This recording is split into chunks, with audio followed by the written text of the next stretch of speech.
Live from downtown Detroit, home of WDIV and Click on Detroit, Local 4 News at 5 starts now.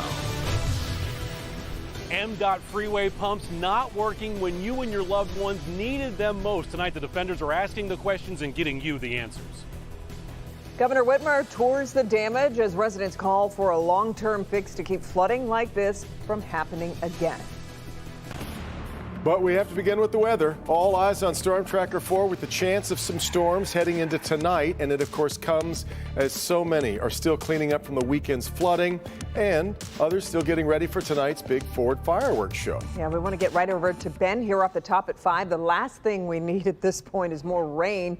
And for multiple reasons, too, Ben. Yeah, I tell you, here we go again. But the good thing about what we're seeing out there tonight is it does look like a different setup than what we were faced with this weekend. The bad news is some spots could get multiple rounds of rain here as we go forward. We're really paying attention to what's going on out here in the west zone right now. This is closer to the cold, or the stationary front, I should say.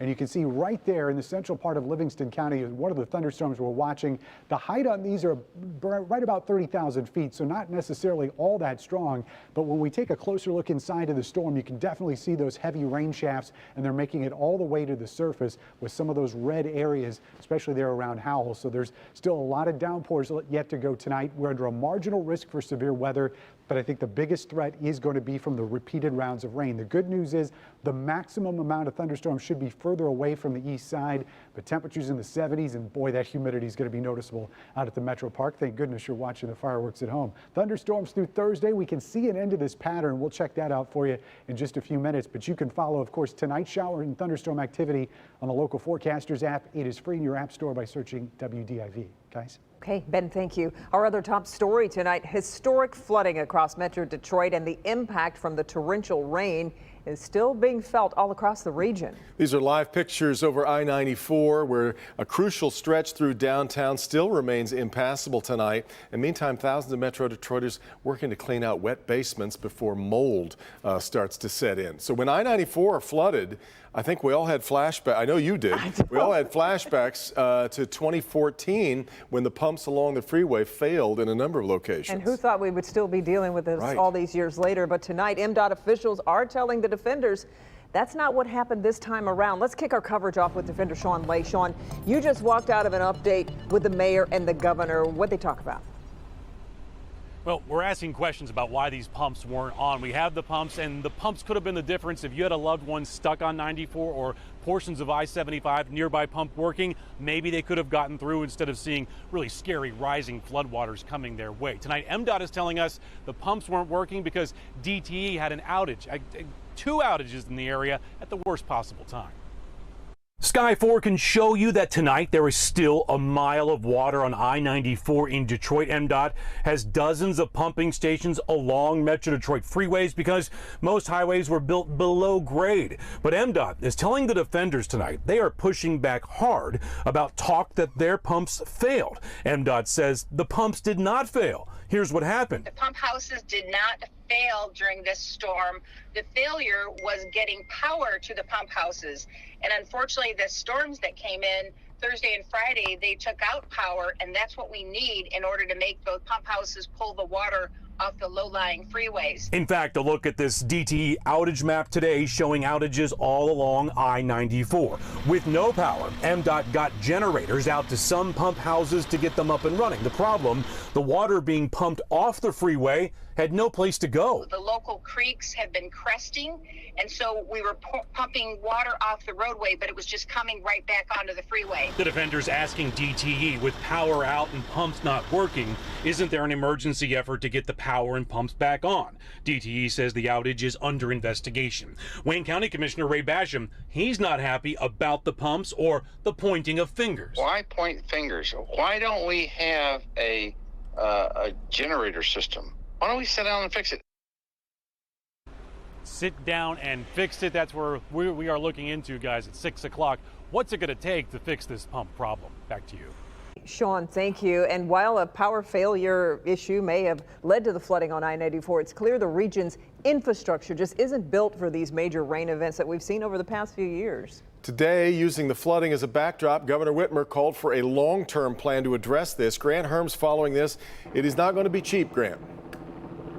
It certainly is not. You know, the governor held that press conference down right here on 94, and I'll tell you, it's a bit surreal to see one of the main arteries of Metro Detroit be so empty. You know, the governor was talking about what needs to happen for our roads and our pipelines so that something like this never happens again as the flooding and rain that we saw this past weekend becomes more common. Governor Gretchen Whitmer surveying the cleanup of this weekend's widespread flooding. Whitmer getting a look at the damage from a helicopter. On the ground, many were asking what can be done to stop this from happening again. Now we are seeing the cost of not fixing it, and it would be overly simplistic to say that we should use one-time dollars because this is an ongoing problem. Right now, there are billions of dollars left to be sent out for infrastructure projects around the state, but politics in Lansing are once again slowing work down. Whitmer today calling for an agreement. The legislature didn't agree, but they didn't counter with anything either. So we've moved forward on what we can do unilaterally, but ultimately we need partnership. Nick Schreck is an associate dean at Detroit Mercy's School of Law. He's among experts hoping this latest round of 500-year flooding, the third of its kind in just 10 years, will push the state to look for fixes that take climate change into account. We should be a magnet for people that have to leave hotter and drier parts of the country or hotter and drier parts of the world. But if we don't have the infrastructure in place, we're not going to be able to receive those people, and they're going to look elsewhere. If we don't want to live in a community where our basements are always flooding, where the streets are impassable. We have to figure out better solutions. Now, the governor's infrastructure plan is about $3.5 billion, some of it federal money, some of it state money. Republicans countered with a $1.5 billion plan. So far, there is no deal. Back to you. Well, what were you hearing today bandied about, Grant, as real options for fixing this?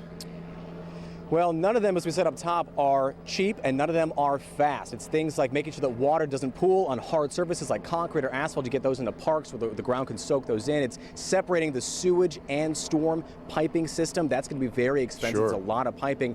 And as well as making sure that maybe we raise the highways that are above or below ground level. That is a very costly and a very long project. Boy, so right. All right, Grant. Yeah. Well, the UAW has selected the next president to lead the union. The executive board has chosen Ray Curry to replace Rory Gamble, who just announced his retirement last week. Curry is currently the secretary-treasurer of the UAW. He says he plans to continue building a culture of transparency and reforms following recent scandals that sent several former UAW leaders to prison. Curry will take office July 1st. Almost time. We're now less than 4 hours away from the start of our coverage of this year's Ford Fireworks. Now, again, it is a broadcast-only event this year, but the show promises to be bigger and better than ever. That's right, and you can probably imagine pulling off an event of this magnitude in the shadow of a pandemic is not easy at all. We want to bring in Paula Tutman live tonight as the fireworks site along Lake St. Clair with a sneak peek of what we can expect, Paula.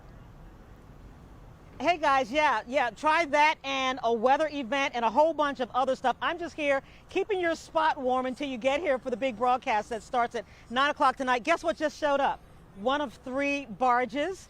One of three barges. By the way, those aren't just guys fooling around on jet skis. I'm going to assume that's the Macomb County Sheriff's Department Marine Division. They have been shooing away boats, making sure that that perimeter is clear. And Devin and Kimberly, while you're getting ready to come down here, I just want you to get a gander at what it has taken to not only make you safe and comfortable, but to ensure that our audience has a fantastic show. On Lake St. Clair this afternoon, a trial run for parasailing, a weighted rug, a boat, some buddies, working out the kinks. We're taking a test run and using this as our flight dummy. Behind them on shore, staffers and volunteers from the parade company and Local 4 doing a dry run of their own. I think we're starting to make some progress, and this weather's starting to turn on us again. It's the Ford Fireworks Show, and this one has been incredibly complex. Our logistics have changed about 3 times just since 9 o'clock this morning. And it boils down to, if you love the fireworks and you know anyone who's worked on this show, give them a hug, because they have been battling heat, humidity, rainstorms, wind, pandemic logistics, and the most formidable, fish flies. And the fish flies were the latest because they love light. And, when there were lights last night, when your station was setting up and so on, the fish flies took over the scene. So a lot of things have changed, in the last 5 to 6 hours. Eastsiders along the shore are used to them every year. Crews setting up for the fireworks broadcast, not so much. We have lights here, however, we're not going to turn them on because we do not want to encourage the fish flies to fly. And yet this show still promises to be the best one yet. The request every time is, want more shells, bigger show. And so we go through it, and sure enough, this is truly the biggest show that we've ever done. The show has an extra minute of spectacle for a full 26 minutes. I got some more flashes. I got some more pastel type colors like orange and pink cross sets. And I have a lot of variety on this show. Sure, the guys with a dry run of the Paracel put on an interesting show, but tonight's fireworks will be even better. These guys saw it last year and can tell you. Nice. That was probably one of the better ones, honestly. Yeah, and they're really promising that it's going to be even better. They say it every year, but we've got proof that it's going to be even better. Devin and Kimberly, I guess my big question is, are you ready? Are you ready for Not ready for the fish flies. Well, we almost had an on-air resignation when she saw that video. For you. No, don't talk about those fish flies. I was going to say you can take this job and shove it. All those fish flies in that one shot. No, don't say that yet. Don't say that yet, because at 6 o'clock, I'm actually going to show you above and beyond. Listen, now's the time to sign up to be a WDIV insider, because you can actually pick your view. And I'm going to actually show you Fish Fly Cam and how our news operations manager is, honest to goodness, Ian Rhodes is actually putting together a whole thing to try to keep the fish flies over there and away from you over here. And that's coming up at 6. You're welcome. Thank you. Feel a lot better now? Yes, I do. I feel a lot better about continuing my job here. Paula, we appreciate it so much. And be sure to tune in tonight starting at 8 for the Live in the D Summer Spectacular. Then at 9, it's time, of course, for the Ford fireworks. A lot of good stuff coming up. All right, the battle over the results of the 2020 election appears to be far from over. How a new report is dividing Republicans as President Trump continues to falsely claim the election was stolen. Before you dump items that may have been destroyed by the heavy rains over the weekend, we have important information from the mayor, what you can do right now to safely dispose of that trash. All right, Hank, but first, the Supreme Court makes a decision in a landmark transgender rights case, and we'll have that next.